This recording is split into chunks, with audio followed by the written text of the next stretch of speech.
great River Rouge plant of the Ford Motor Company is a beehive of activity as the new Ford V-8 goes into production. There have been exhaustive laboratory tests. Engineers have labored over every part of the car. Just as important are the road tests, such as these. For after the engineer has finished his task, then the practical manufacturer insists that the car shall prove what it can do.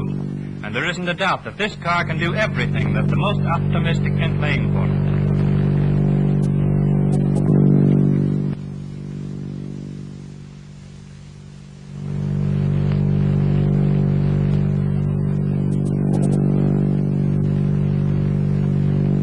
At last, Henry Ford is satisfied, and there is nobody more difficult to convince than the head of this immense enterprise.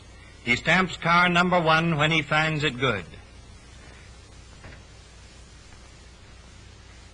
Just see for yourself what happens when the wheels start to turn again at the Ford plant.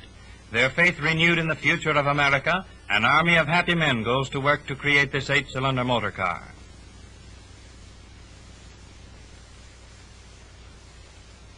Not only is this V-8 capable of a speed of 75 miles an hour, but the old Ford demand for vast quantity and quality production is met on the assembly line where every worker does his allotted task with swift and sure fingers, and the parts seem almost magically to march into position. And there, ladies and gentlemen, is the new Ford V-8. Observe its streamlined hood, the V-shaped radiator, its lines which suggest performance and luxury. No wonder Henry and Edsel Ford observed their handiwork with approval. Now we see some of the new V-8 cars being driven from the plant. First comes a Victoria.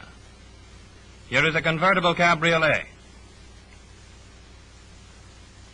And now on display you will see the two-door sedan.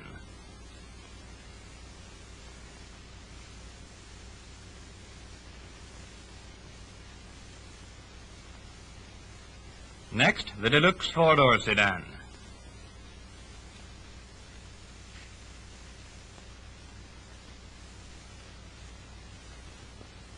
And this is the attractive deluxe roadster.